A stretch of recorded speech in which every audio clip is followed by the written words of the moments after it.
Oke, assalamualaikum warahmatullahi wabarakatuh. Waalaikumsalam. Kembali lagi bersama kami di QS Review Podcast Bapak-bapak bahas One Piece. Oke, gimana kabarnya Bang Jair? Baik dong. Apa kabar? Alhamdulillah. Seperti biasa, menunggu komik yang akan keluar. Chapter terbaru. Oke Bang Jair, kali ini kita akan bahas mengenai nakama yang sempat komen di kolom komentar video Quest Review. Udah banyak banget nih nakama-nakama yang sempat bertanya kepada kita, Bang ini apa Bang? Bang ini kenapa Bang? Jadi nggak enak lah kalau kita nggak jawab. Sekali-sekali kita jawab lah. Oke, tapi sebelum itu kita disclaimer dulu bahwa semua yang kita bahas kali ini berdasarkan teori liar dari para nakama Quest Reviewer yang ada di Mega. Sekali. Jadi apabila nakama di luar sana memiliki pendapat yang berbeda, silahkan drop your comment. Kita diskusi baik di kolom komentar. Dan yang paling penting, apa itu Bang Jer? Jangan lupa subscribe. Lupa subscribe. Yoi, biar kelihatan kayak YouTuber beneran bro. Berarti memang kita bukan YouTuber beneran dong. Iya. Oke, masuk ke pertanyaan pertama Bang Jer. Sudah ada 2 video kita dengan pertanyaan yang sama dari Dong Quito Corazon Sinante 6866. Wibu banget namanya. Wibu banget namanya. Dia udah 2 kali nih Bang JR komen di video kita. Kayaknya dia ngefans sama Corazon. Nice, iya kayaknya. Ya, The Silent Man. The Silent Man. Kayaknya dia kubu Lau banget ini. Lau. Oke. Satu pertanyaan lagi nih yang mau saya ajukan nakama. Pas lihat flashback Relic di Sabaudi, dia mengingat pertemuan pertama dengan Goldie Roger. Jadi pas Relic pertama kali Bang Jer, itu epic moment itu. Ngopi-ngopi sama si Saki. Iya. Jadi dia mengingat kembali nih masa lalunya dengan Roger saat pertama kali diajak join. Nah, saat itu Roger sudah menggunakan topi jerami. Sedangkan di chapter 906 pas Im Sama membawa poster Luffy, di sana juga ditunjukkan topi jerami yang disimpan. Nah, yang jadi pertanyaannya adalah apakah Roger mengetahui tentang rahasia topi jerami atau bahkan One Piece sebelum berlayar, atau bahkan itu suatu kebetulan? Oke. Sekarang ini menarik kita bahas. Seperti yang kita ketahui, Roger itu berasal dari East Blue. East Blue, ya betul. East Blue ini kan identik dengan timur. Nah, sedangkan orang-orang timur ini identik dia tuh mengkonsumsi padi, bertani, farmer, gandum dan sebagainya. Pokok orang-orang timur ini identik sebagai petani. Betul. Apalagi di desanya Luffy kan, Fusa itu. Desa Fusa. Ya. Kalau kita ngomong apakah Gold Roger tahu sebelumnya soal Joy Boy, itu sangat tidak mungkin. Betul. Kalau kita flashback lagi karena kesamaan menggunakan topi, itu juga sangat tidak mungkin sekali. Kita mencoba mencocokologi. Tapi ada kemungkinan bahwa itu benar. Kalau Joy Boy ini adalah leluhurnya si Goldie Roger, di mana seluruh anak cucu dari Joy Boy ini menggunakan topi jerami. Ya juga ya. Itu agak sedikit make sense. Seperti apa namanya, orang-orang di Kuja, kan mereka identik dengan ular. Betul. Leluhurnya adalah ratu ular. Kan hal-hal seperti itu bisa diwariskan dari leluhur. Nah, kalau sedangkan Luffy sendiri, kenapa dia menggunakan topi? Ya, topi itu diberikan oleh Seng. Nah, sedangkan apakah Law menggunakan topi? Ya, Law juga menggunakan topi, tapi bukan topi jerami. Apakah Kid menggunakan topi atau tidak? Tapi tidak pakai topi. Dia pakai apa namanya itu? Kacamata di atas. Nah, bisa jadi kalau kita ngomongin cocokologi ya, kalau saya meyakini 100% itu hanya kebetulan belaka. Bisa jadi Bang Jer. Karena tentunya kita tahu lah Oda Sensei mungkin dia memperlihatkan the man behind the mystery di awal cerita, di flashback, di pertengahan cerita juga. Nggak mungkin. Tentunya semakin kesini semua ide-ide Oda Sensei yang dulunya tersimpan rapih mulai diungkapkan. Atau mungkin ini sedikit lebih liar Mas.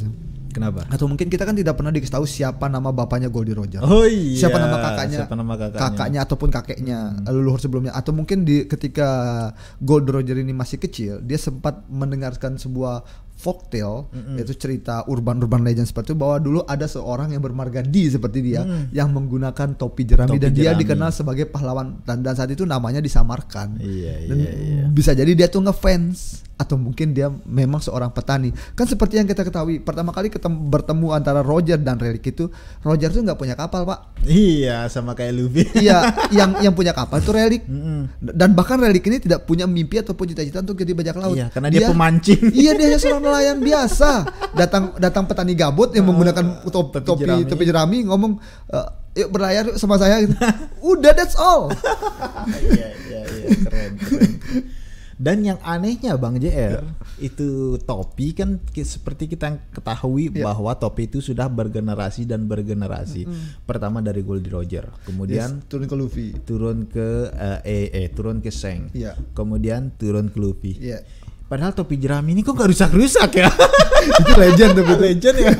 Kan setahu kita kalau jerami itu salah satu item ataupun bahan material yang paling gampang rusak. Betul, dan sudah sering dijahit oleh si Nami juga. Betul. Tapi kok sampai sekarang masih utuh-utuh aja ya?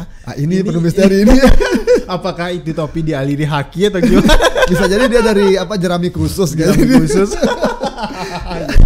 Jerami itu kan material yang sangat mudah terbakar, bro. Nah, bisa sih. Seolah-olah ini topi menolak tua gitu. Selalu baru, warnanya makin oke, catching. Udah asli Oda Sensei. Oke, Bang Jer. Lanjut ke pertanyaan selanjutnya dari Rini Toshi 80. Ini kayaknya bukan pertanyaan deh. Hanya komen biasa. Oh iya. Yang tahu nama Goldie Roger warga One Piece cuman Shirohige pas flashback Shirohige sebelum kematiannya. Nah, kemarin kan di video sebelumnya sempat kita bahas ternyata yang selama ini mengetahui kalau Roger itu memiliki marga D hanya para pendengar, para penikmat komik One Piece. Dan semua warga masyarakat baru tahu saat Vegapunk mengumumkannya kemarin. Nah, si Rini Toshi ini notice nih bahwa yang tahu Goldie Roger cuman satu, yaitu Shirohige. Iya, betul sekali. Betul. Ya. Ingat gak percakapan antara pas minum sake itu? Iya, minum sake waktu dia minjam siapa namanya itu? Bapaknya bos Oden. Waktu dia mau minjam Oden. Oke, dan bahkan ada satu percakapan antara Shirohige dan Kurohige. Tits, kamu bukan orang yang ditunggu oleh Goldie Roger. Karena Shirohige tahu kalau si Kurohige ini memiliki marga D juga.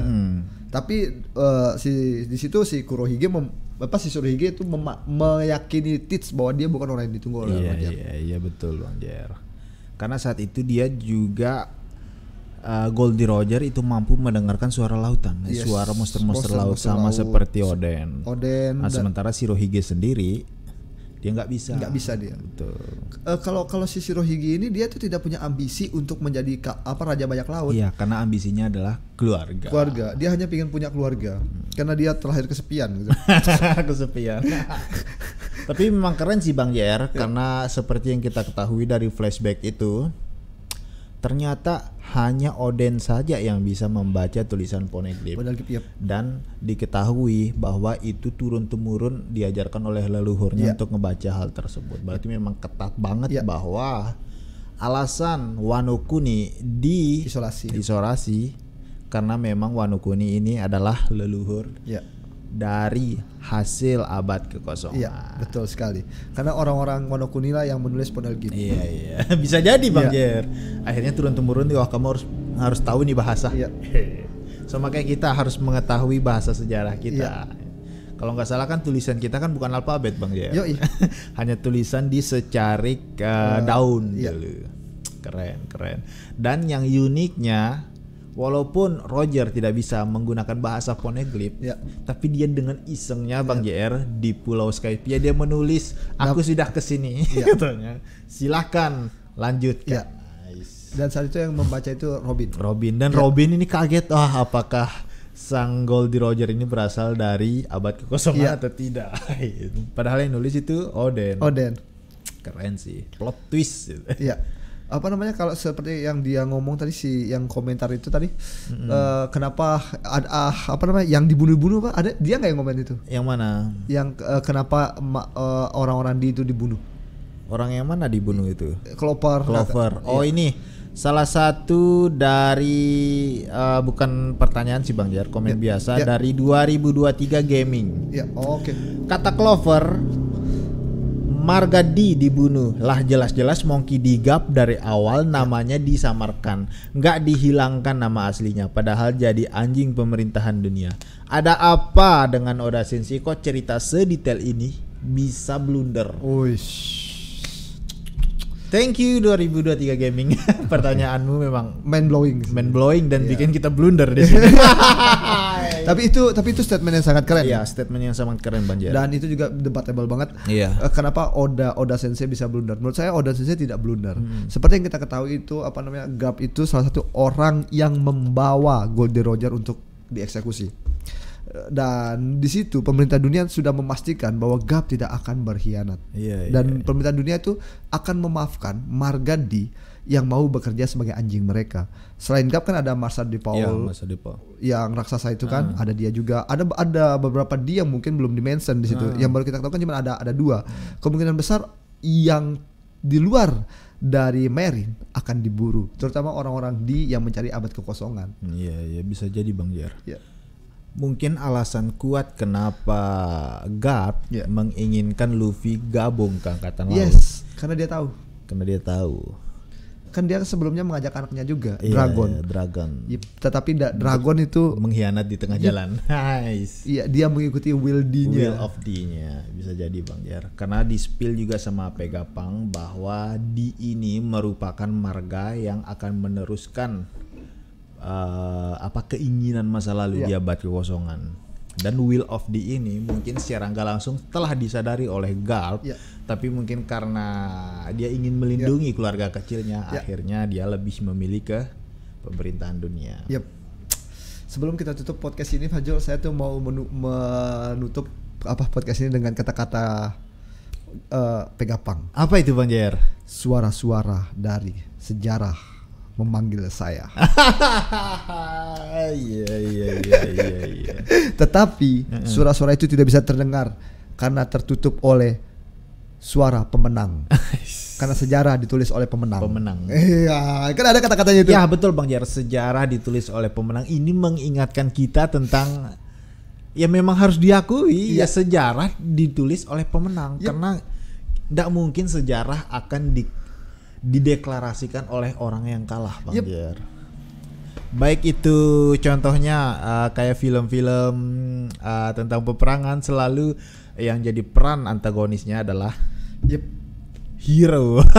Padahal kita nggak tahu apakah yang antagonis di sini adalah hero-nya atau protagonisnya adalah hero itu sendiri, atau yang antagonisnya adalah mereka yang jadi korban. Intinya pemenanglah yang mengendalikan sejarah.